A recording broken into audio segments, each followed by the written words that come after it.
अगली बड़ी खबर आपको बताते हैं और बड़ी दिलचस्प खबर है। कानपुर का नाम सुना होगा, वैसे तो चमड़ा उद्योग के लिए मशहूर है। पिछले दिनों इत्र वाले भाई साहब के यहां से बहुत कैश निकला, लेकिन कैश अभी भी निकल रहा है। कानपुर में फिर कैश निकला। ये तस्वीरें देख रहे हैं आप, ये तस्वीरें आपको याद होंगी। ये पीयूष जैन के घर का कैश था। कानपुर में कैश ही कैश निकला। कई दिनों तक गिनती चलती रही, नोट गिनने की मशीनें मंगाई गई, इतना कैश निकला, इतना कैश कि गिनते गिनते थक गए। बहुत से बीमार हो गए गिनते गिनते। लेकिन अब कानपुर में फिर कैश निकल रहा है। अब इत्र वाले भाई साहब क्या नहीं, अगली तस्वीर दिखाइए। अब सुनार साहब क्या निकल रहा है। राधा मोहन पुरुषोत्तम दास ज्वेलर्स हैं ये, उनके यहां आईटी की रेड पड़ी है और ऐसी कई ठिकानों पर रेड हुई। अगली तस्वीर दिखाइए। ये आईटी की रेड पड़ी है जिस ठिकाने पर, ये वो तस्वीर देख रहे हैं आप। अगली तस्वीर दिखाइए जरा। ये कैश देख रहे हैं, ये सिर्फ एक बैग है। 5 दिन से गिनती चल रही है, अब तक संपत्ति की गिनाई खत्म नहीं हुई है। ये सिर्फ एक बैग देख रहे हैं आप। अगली तस्वीर दिखाइए।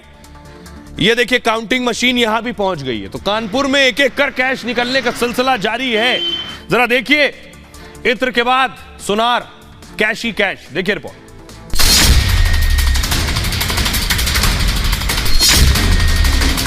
उत्तर प्रदेश के कानपुर में 18 महीने पहले इत्र कारोबारी के ठिकाने पर रेड मारी गई थी।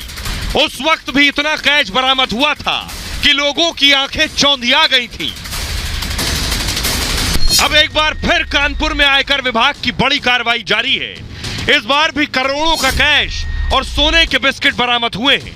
इनकम टैक्स की टीम लगातार मौजूद है, जो पुलिस बल है वो भी यहाँ पर मुस्तैद है। साफ तौर पर पुलिस की निगरानी में ही सब कुछ किया जा रहा है और जो टीम्स हैं वो अंदर लगातार कर रही हैं। अभी फिलहाल जो दूसरी मशीन थी नोट गिनने की वो भी अंदर जा चुकी है, चूँकि ऐसा अनुमान लगाया जा रहा है कि भारी मात्रा में जो कैश है वो बरामद हुआ है। सवाल यही है कि करोड़ों के कैश और सोने के बिस्किट रखने के पीछे की मंशा क्या है। जाहिर है टैक्स की चोरी के लिए कारोबारी ऐसे खेल खेल रहे थे, लेकिन अलर्ट आयकर विभाग ने उनका पर्दाफाश कर दिया।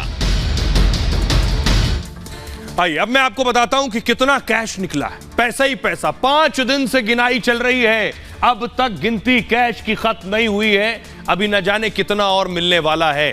देखिए जरा, ये देख रहे हैं, ये ढेर लगा है और नोट सब 500 के हैं। समझदार थे, 2000 का बंद हो गया तो 500 ही जोड़ के रखे थे।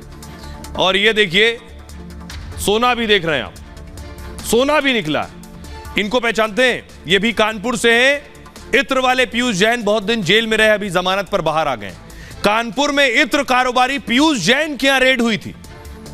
रेड में 193 करोड़ कैश और 23 किलो सोना मिला था। अब फिर कानपुर में आयकर विभाग का एक्शन जारी है। अब तक 8 करोड़ कैश, 70 किलो सोना बरामद हुआ है। देख रहे हैं जरा, कैश से ज्यादा सोना है इस बार। 70 किलो सोना, 200 करोड़ रुपए के जेवरात भी बरामद हुए। 200 करोड़। पिछले गुरुवार से इनकम टैक्स की टीम की कार्रवाई जारी है। सर्राफा रियल एस्टेट कारोबारियों के ठिकानों पर रेड हो रही है ताबड़तोड़। आईटी टीम ने एक साथ 55 ठिकानों पर छापा मारा। टैक्स चोरी, फर्जी लेन देन की शिकायत पर रेड हुई। राधा मोहन ज्वेलर्स के यहां भारी कैश मिला है बताया जा रहा है। इनकम टैक्स की टीम ने गिनती के लिए मशीन मंगवाई है।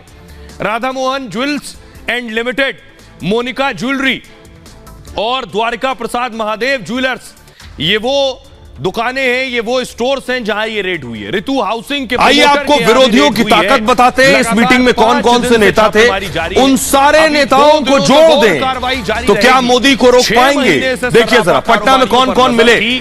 और पटना में पहुंचे राहुल गांधी, 52 सीटें कांग्रेस के पास, जोड़ दीजिए। पटना में पहुंची ममता बनर्जी, 22 सीटें ममता की लोकसभा। समाजवादी पार्टी अखिलेश यादव पहुंचे, 3 सीटें सपा कारोबारी अपना।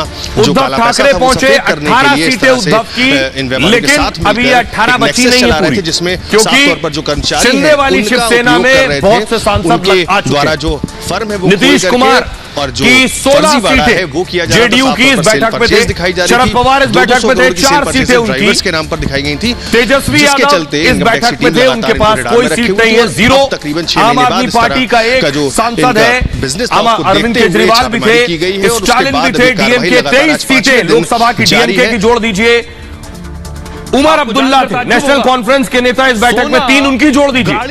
महबूबा मुफ्ती के पास कोई सीट नहीं लोकसभा में, 0। कार के अंदर हेमंता सोरेन थे, जेएमएम की 1 सीट जोड़ दीजिए, सीपीएम की 3 सीट जोड़ दीजिए, सीताराम येचुरी थे, राजा थे जिनकी सीपीआई की 2 सीट जोड़ दीजिए। ये सब जोड़कर चोरी का था, यानी पूरा कुनबा भानुमति का जोड़ने के बाद भी कुल सीट होती है 148, 148। सरकार बनाने के लिए चाहिए 273।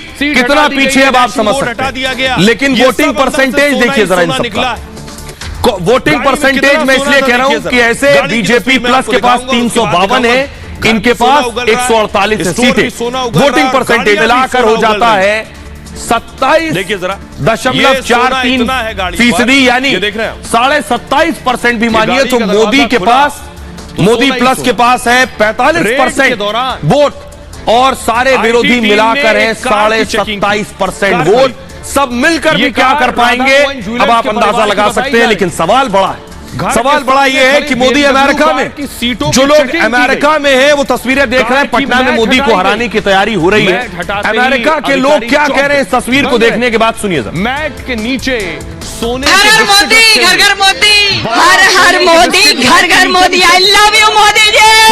हम इतना एक्साइटेड हैं, सच्ची में हमें वो महायोगी, महाअवतार, महापुरुष, भगवान का रूप नजर आते हैं। मेरे हस्बैंड उनको गॉड मानते हैं। भगवान उनको इतनी शक्ति दे कि वो पूरे इंडिया का ऐसे ही नाम रोशन करे और हम सब गौरव महसूस करें। So happy here to come with Modi ji, because it is giving a message to the world कि दुनिया में वसुधैव कुटुंबकम और विश्व गुरु जो है भारत है, ये इस प्रकार से पुनर्स्थापित यहाँ हो रहा है। मैं तो कुछ नहीं कह सकता हूँ, लेकिन इतना कहूंगा कि मोदी जी हमारे लिए गॉड है। और होता है सबको ही बताने कि हम उस देश से आते हैं जहाँ मोदी जी हैं। हाय नमस्ते Modi ji, I am super excited to see you. Modi ji हमारे पिता समान है और उनके लिए प्रेम हमारा बहुत है, और ये उत्सुकता इसीलिए है कि मुझे बहुत प्यार करते हैं।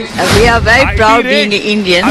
इसका प्रोग्राम सबका साथ सबका विकास बहुत अच्छा चल रहा है। जय हिंद, जय मोदी। भारत टेक ओवर में बिलीव नहीं करता है। भारत बोलता है पूरा वर्ल्ड ही हमारा फैमिली है। तो लग रहा है कि अभी योग का संदेश पूरे विश्व में फैल रहा है, thanks to our prime minister. Modi has given a gift to humanity and to all over the globe, and he's trying to make one world family. Modi ये युग पुरुष है, is very visionary for India के लिए और global के लिए। फर्जी बिल 1500 रुपए के नहीं, 1500 करोड़ के फर्जी बिल। कुछ ज्वेलर्स रियल एस्टेट में बड़ा निवेश कर रहे थे, ज्यादातर संपत्तियां नकद में खरीदी गई, ड्राइवर नौकर के नाम पर खरीदी और बिक्री हुई। यानी मालिक नहीं, नौकर और ड्राइवर खरीद रहे थे और बेच रहे थे। ड्राइवर के नाम पर फर्जी कंपनियां बना दी गई, उनके आधार और पैन कार्ड पर कंपनियां रजिस्टर कर दी गई। रेड में सोने की बिक्री का 200 करोड़ का बिल मिला है। 200 करोड़ का सोना बेच दिया। किसने बेचा?